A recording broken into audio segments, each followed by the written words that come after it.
Ankle mobility is a key movement in order to perform squats properly, split squats, being able to land from a jump, but even able to push off out of a cut.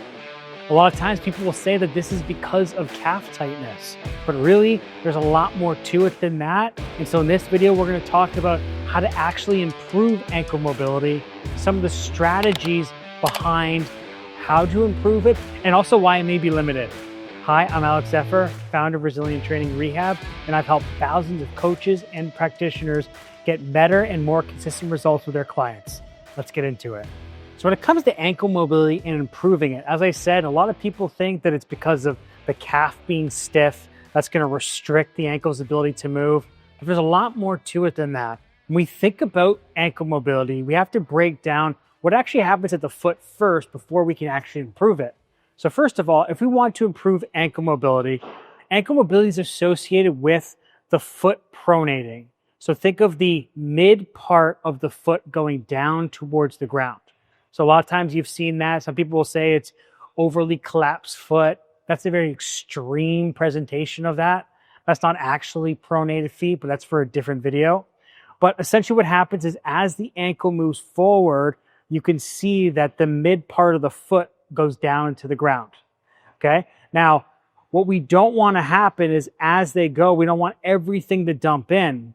We just want the midfoot to come down. And so essentially what happens is as this tibia comes forward towards the toes, this heel turns out towards the side. The arch is then going to turn inwards.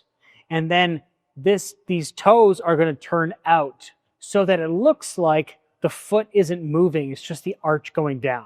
So you can't actually see the toes turning out. You can see the heel moving out, but you can definitely see the arch going down. And so ankle mobility is related to the ability to pronate the foot. If we go up the chain, we'll take a look at the knee. The shin needs to do the same thing. That shin needs to turn in. That's going to be related to the ability for the knee to bend. And then if we go up towards the hip, this ankle flexion is associated with hip internal rotation. So if we can understand that this foot limitation is actually probably coming from above in terms of the pelvis is going too far forward towards the toes. That's not allowing for these proper mechanics to happen. The shin isn't able to internally rotate, but it's staying in this externally rotated position, which is just everything twisting out towards the side. And maybe we've got a rounded shoulder, we've got flared ribs, we've got a head that's pushed too far forward, we've got knees that are hyperextended. All of these things can impact my ability for the ankle to flex. So when we're trying to improve ankle mobility, we should think about what's happening at the foot, but also think about how that coordinates with everything above. And so in the next couple exercises, we're going to talk about how we can integrate the principles of ankle mobility to restore ankle mobility. Before we get into the exercises, if you want a strength program that incorporates all these principles that not only improves strength, but also improves mobility at the same time, then check out my full body strength program. It's a 12-week program that is meant to improve your strength, improve your mobility, while improving resilience of your whole body. It's great for people who are in pain, people who are just coming out of the rehab process, or people who are scared or want to train without getting hurt. When improving ankle mobility, I really like to use ramps because what it's going to do is going to shift my weight back towards my heel. It's going to really force me onto my toes more, so I have to automatically shift back towards my heel. I really like using this cable chop variation as well because, again, it's going to further pull me back into the hip. As we said, in order to improve ankle mobility, we need to improve internal rotation up and down the chain. In order to do that, we need to open up the back side of the hip, more specifically that posterior capsule of the hip, to allow the femur to move more effectively.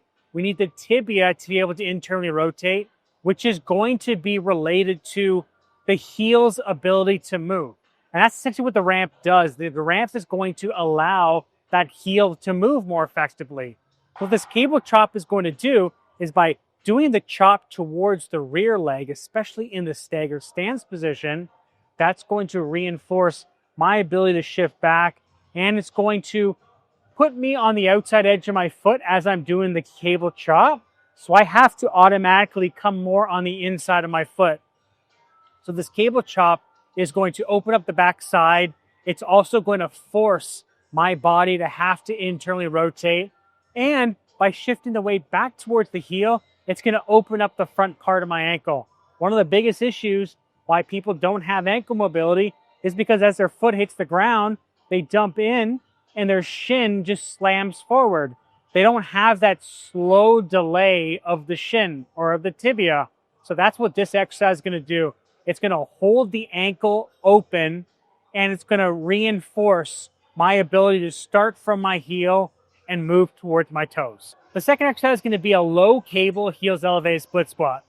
Similar to the cable chop, having the foot on the ramp is going to shift my weight back towards my heel, open up the front part of the ankle so that when I go down to the split squat, I actually have the space to be able to move. What's a little bit different though is the cable chop is more of this upper body movement to try to get changes down below.